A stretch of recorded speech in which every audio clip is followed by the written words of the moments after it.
magkakapatayan talaga yan. So, sinabi ng ating PNP chief, this is very minimal. O di, magkakamatayan talaga. So, ito, nagpapatotoo na hindi pwedeng walang blood na dadanak. Nakikipag-ugnayan na ngayon, ang Office of the Senate Sergeant at Arms sa Davao Police Authorities, para sa agarang pag-aresto sa Kingdom of Jesus Christ leader, Apollo Kibuloy. Gayunman, sinabi ng tagapagsalita ng Davao City Police na si Captain Hazel Tuazon, na hanggang ngayon ay wala raw silang natatanggap na kopya ng arrest order laban kay Kibuloy. Una nang nag-issue ang Senado ng arrest warrant laban sa televangelist, dahil sa hindi nito pagdalo sa mga pagdinig na may kinalaman sa mga umano'y human trafficking at sexual abuse, na ipinupukol laban sa kanya. The Police Regional Office 11, is directed to assist the OSA, in implementing the contempt warrant, sabi ni Tuazon. Sinabi ng Davao Police na wala pa silang ideya, kung kailan nga ba darating ang Office of the Senate Sergeant at Arms sa Davao City, para ipatupad ang arrest order.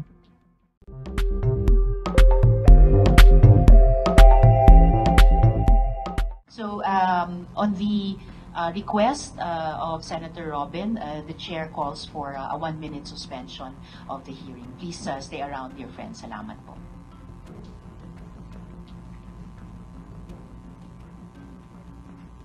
We resume the hearing. There is an objection to my ruling, to the chair's ruling, holding Apollo Kibuloy in contempt. So I recognize Senator Robin Hood. Robin. Maraming salamat po, ginang tagapangulo. A'udhu billahi minash shaitanir rajim. Bismillahirrahmanirrahim. Alhamdulillah rabbil alamin. Bismillahirrahmanirrahim. Wassalatu wassalamu ala rasulillahi. Assalamualaikum warahmatullahi wabarakatuh. Isang magandang umaga po sa inyong lahat.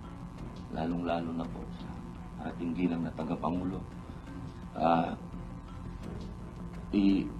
Pagpaumanhin niyo po ninyo aking pong tinututulan ang naging pasya na ma-contempt si Pastor Kibuloy. With all due respect. Well noted po ng chair ang objection ni Sen. Robin sa ruling ng chair holding Pastor Kibuloy in contempt. Meron naman po tayong gabay mula sa ating rules. Section 18, ito po yung rules of procedure governing inquiries in aid of legislation. So yung section 18 po tungkol sa contempt, nakalagay po doon, a majority of all the members of the committee may, however, reverse or modify the aforesaid order of contempt within 7 days. So, well noted. Sukran, Sen. Robin. Maraming salamat po, ginang tagapangulo. At gusto ko lamang pong malaman ng mga panauhin natin at ng mga sumusubaybay po sa mga ganap na ito. Ang akin pong mga kadahilanan para humingi ng una ng pagpapakumbaba at ang karapatan ng pag-object, ang hindi pagsang-ayon. Napag-usapan po namin ito ng mahal na senadora na akin pong ginagalang, sinasagaduhan at palagi ang nagpupugay sa kanyang mga ipinaglalaban. Ako po ay nagpapasalamat muli sa inyo, mahal na ginang tagapangulo, sa pagtanggap po ng aking objection. Maraming salamat po. At 7 araw po. May 7 araw po ang majority Ilan of the po members of the committee na gawing formal itong pag-object sa ruling ng chair holding Pastor Kibuloy in contempt. Pag sinabi po ba ginang tagapangulo, ito po ba yung member natin? Sila... Tama po, Sen. Robin. Ito po yung majority of the members of the Committee on Women. Yun lang pong members lang po, no? Malinaw po, no? Hindi po kasama yung mga leaders. 7. Bali, 6 pa po. Ang nakalagay po sa Section 18, contempt, ay a majority of all the members of the committee. Okay po. Maraming salamat po ulit. beginning with the Department of Justice. Sino pong nandito for DOJ? Attorney Arellano or Attorney Quintana? Will it be you, ma'am? Thank you, Attorney Mary Grace. Ma'am, could you update the committee on the charges filed by the department against Apollo Kibuloy yesterday? At ano po yung possible impact ng isang extradition request ng US sa mga proceedings na ito, kung sakali? Good morning, Madam Chair. Ma'am, for the update of the criminal case, is it okay if I defer to my colleague from the prosecution service? As to the extradition case, we'll just reply after Prosecutor Agnes's reply. Thank you, Madam Chair. Thank you, Attorney Mary Grace. Attorney Agnes, you have the floor, ma'am. Yes, good morning, Madam Chair. With refers to the petition, I believe that the cases dismissed before filed against Apollo Kibuloy were initially, as per records of the DOJ, they were initially dismissed by the prosecution office in Davao City, and upon petition for review, the same was reversed, and the office of the secretary ordered the remanding of the case to the local prosecution office for the filing of the proper cases in the proper courts. And these are cases for qualified trafficking and child abuse, is that correct? We understand, Your Honor, that this refers to the two cases, particularly the child abuse and the trafficking in persons. We are not aware of the other cases that were initially dismissed by we are not aware of the status of the cases that were initially dismissed by the local prosecution office, which belongs to this batching of case. So bukod po sa yung dalawang kaso, one each, I suppose, on child abuse and trafficking, meron pa pong ibang mga kaso na dinismiss noon sa Davao? As per record of the case, Your Honor, if I may just read Yes, the please. records that we gathered from the local offices. We have the case for rape under NPS number 65, ending in 6556. And yes, there were 3, Your Honor. So may 3 pong kaso ng rape na dinismiss noon sa Davao. No, Your Honor, there were 3 cases. One is for rape, one is for child abuse, and one is for trafficking in person. So yung pangatlong kaso for rape was dismissed as well. Inappeal din po ba siya sa DOJ? This, Your Honor, we have no knowledge of that particular, if there were any petitions filed before the Office of the Secretary, Your Honor. All right, ma'am. And for the education of our committee, given the 2 cases now filed, will a warrant of arrest then be forthcoming? Since, Your Honor, this is still in the processes of the Department of Justice, a warrant of arrest is not necessary. So it's not necessary, but would it be forthcoming? Unless and until that it will be filed in the courts, Your Honor, the court will issue a warrant of arrest for that matter. Thank you, Assistant State Prosecutor, Attorney Agnes. So back to Senior State Counsel, Attorney Mary Grace, on the question about an extradition request. Yes, thank you, Madam Chair. On the impact of the filing of the criminal cases here on the extradition request, first of all, just for the information of the body, we have yet to receive a request for the extradition of Mr. Kibuloy. If and when we receive one, once the cases are filed in our courts here, under our Philippines-U.S. extradition treaty, the filing of a case is not a ground for refusal.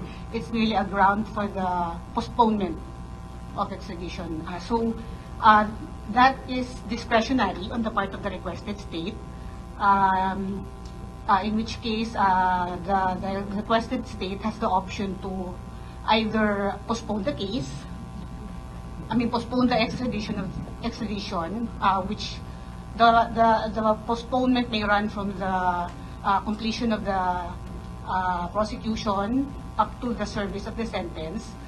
Or on the other hand, the requested state may also opt to file an extradition case, which can run in parallel with the prosecution case. If this happens, Your Honor, and the court grants the request for extradition, the requested state is then required to temporarily surrender the extraditee to the requesting state. Of course, subject to the condition that the extraditee will be returned to the requested state to complete the prosecution and service of sentence should the court impose should the court find him guilty of the domestic cases filed here. Maraming salamat, Attorney Mary Grace, for describing to us what may be the possible scenarios moving forward, whether unilaterally or parallel, given what may or may not be done under that treaty. And of course, maigi po at pinagpasalamat ng Chair yung pag-aksyon na ng Department of Justice.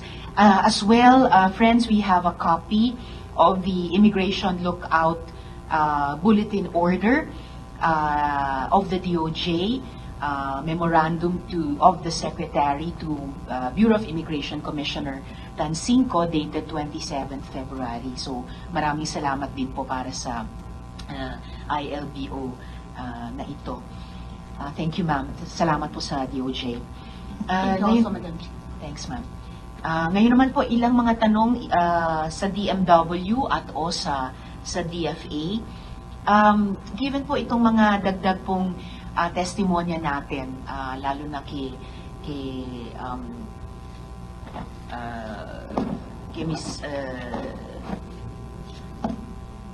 Miss Reynita, no?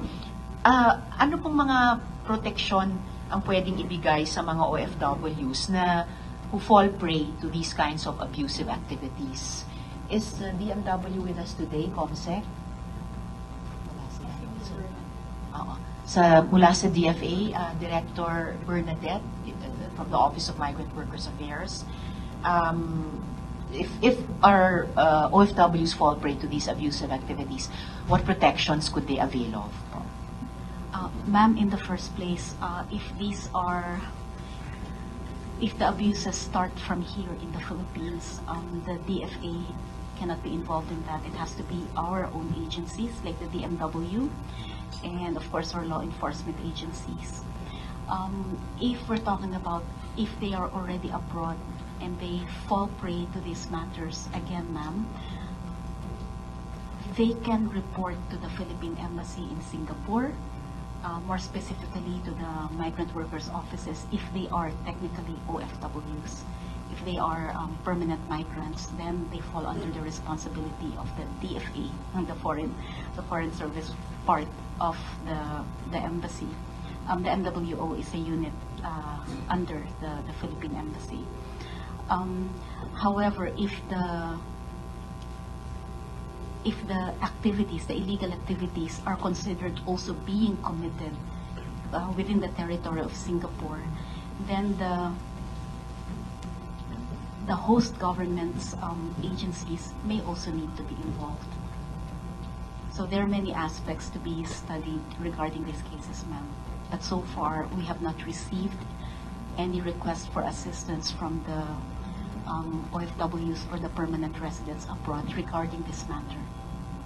Thank you, ma'am. Thank you also, Director Bernadette. At saka at least narinig din po ni Ms. Reynita. And in fact, she presented herself to our Philippine Embassy in Singapore para makapag-swear sa kanyang video testimony kanina. Kaya salamat na rin po at the start sa ating embassy sa Singapore. And at least narinig ni Ms. Reynita na pwede pong humingi ng dagdag na tulong sa ating embahada doon kung sakali. Also, Director Bernadette, would the Philippine Embassy in Singapore be able to facilitate any assistance from the Singapore government's agencies to our OFWs like Ms. Reynita and others kung hiningi po nila? Ma'am, we can always request and probably with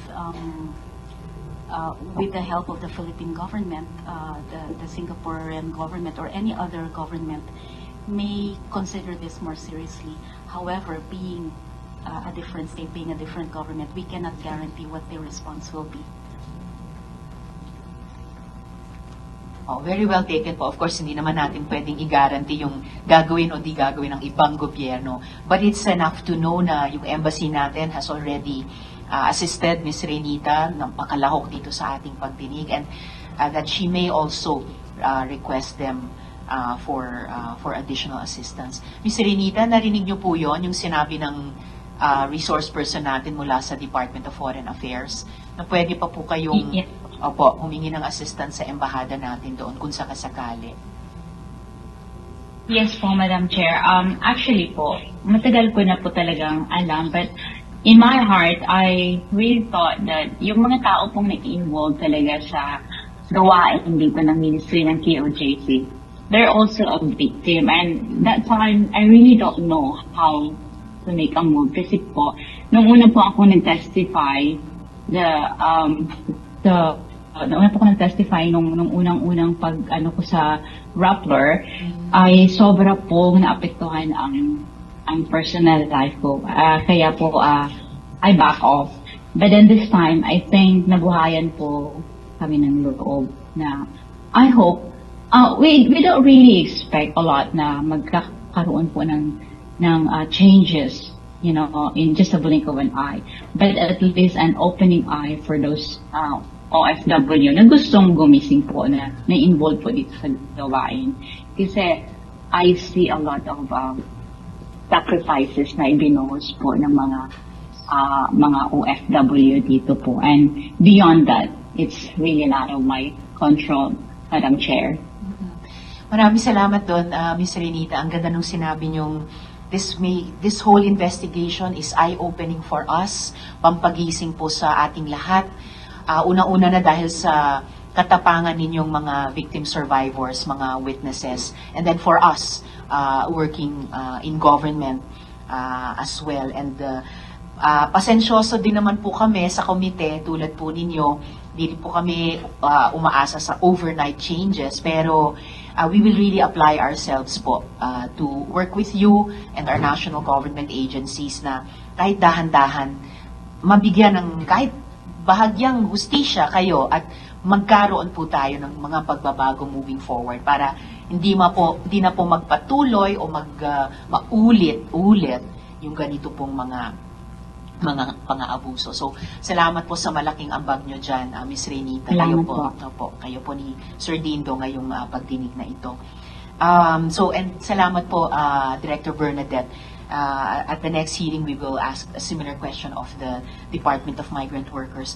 And perhaps lastly po for this hearing, mula po sa DSWD, kung maari pong maitanong. Yes, ma'am, Attorney Megan. Yes po, salamat. Attorney Megan. Any updates po on the NGOs mentioned in the last hearing? Just to recall po for all our recollection, itinanong po ng chair isinabi po ng DSWD na the department was already, previous hearing 19th Feb, in the process of gathering more information to better facilitate the inquiry in aid of legislation. In particular po, sa tatlong NGOs, yung Children's Joy Foundation, yung Handog ng Pagmamahal, at saka yung Alay sa Mga Kapansanan. Oh, I'm sorry. This is already submitted. Thank you sa DSWD. The department informed the committee that Children's Joy Foundation, its status is active, whereas while Handog ng Pagmamahal and Alay sa May Kapansanan are both expired as NGOs and in fact delisted. Kasi ang sabi ng department, the status of expired is a record of lapsed renewal. And sinabi din po ng department in your submission to the committee that the above information has been referred to Field Office 11 for validation of the delisted SWDAs. And upon receipt of reports from Field Office 11, the Standards Bureau of the department will create a plan of action that will serve the best interests of the client, such as provision of technical assistance, social preparation of residents, referral to nearby facilities and others, based on Memorandum Circular Number 16, Series of 2018, or the Guidelines on Handling of Complaints against SWDAs or Social Welfare and Development Agencies. And to date, meaning as of Feb 19, Field Office 11 was conducting activities to complete their validation report.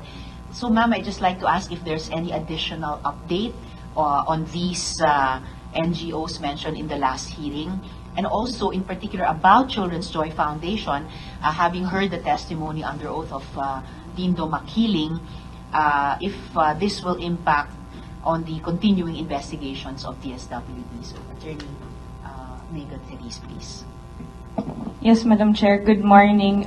Additional updates lang po. Yung dun po sa dalawang mentioned na NGO po, yung Handog ng Pagmamahal and Alay sa May Kapansanan, they're located in Las Piñas and Quezon City. So, for correction lang po, Madam Chair, that this is not FO11 or FONCR po.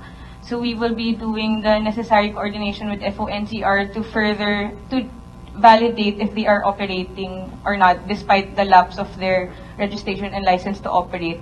And then, Madam Chair, for Children's Joy Foundation, it has a valid registration and license to operate. However, it is set to expire on March 17, 2024. So that's just in a few days. As for the testimony a while ago with regard to Children's Joy Foundation located in Canada, we will look into this, Madam Chair, and the testimony will be very useful in our investigation, Madam Chair. Thank you so much, Attorney Megan Therese, and I'm sure natutuwa si Sir Dindo marinig na yung testimony nila ay magiging very useful sa department sa ongoing investigation. Nadinig niyo po yon, Sir Dindo? Madam Chair, thank you so much po. Manarinig po yun. Okay, maraming salamat din po sa tulong nyo, hindi lang sa komite, pati sa DSWD. So, dear friends, since wala na pong ibang mga kasama kong dumating para sa ating pagdinig, I'd just like to make a brief closing remark before suspending our hearing. So, kung totoo po yung mga sinasabi ng ating mga witness, isa ang naging malinaw sa pagdinig natin ngayong araw, scammer si Apollo Kibuloy. Ginagamit ang taus-pusong pananampalataya ng mga tagasunod niya para makalikom ng milyong-milyong pera. Pati mga OFW nawawalan ng bahay, makapagbigay lang sa kanya. Imbes na sa mga bata, sa mga mahihirap, sa mga vulnerable, sa mga disaster victim survivors na pupunta ang mga pangsosolicit nila, mukhang puro sa luho niya napupunta. Sa private jet at jet fuel, sa mansyon at marami pang iba. Sa Amerika, na-indict din si Kibuloy on bulk cash smuggling. Liban pa sa mga kaso ng sex trafficking, fraud, kaya importante yung narinig natin yung paggamit ng mga peking account. So sa Amerika, fraud and coercion. At ngayong araw napag-alaman natin, mukhang nakaabot pa sa Singapore at sa Canada. So in the next hearing, we will invite the Anti-Money Laundering Council to further elucidate us on this matter at gayon din ang Department of Migrant Workers muli. So muli, maraming salamat kay Ma'am Renita at Sir Dindo na buong tapang na naglahad ng kanilang mga kwento. Mabuhay po kayo, Ms. Renita, Sir Dindo. At maraming salamat muli sa lahat nating mga resource persons na nandirito, lalo na mula sa ating mga national government agencies. Para sa iba pang karagdagang mga balita at impormasyon, ay huwag po nating kalimutang mag-like, share at comment sa video na ito, at huwag po rin nating kalimutang mag-subscribe to continue supporting us. Maraming salamat po sa inyong panonood, at naway tangkilikin po ninyo ang aming YouTube channel.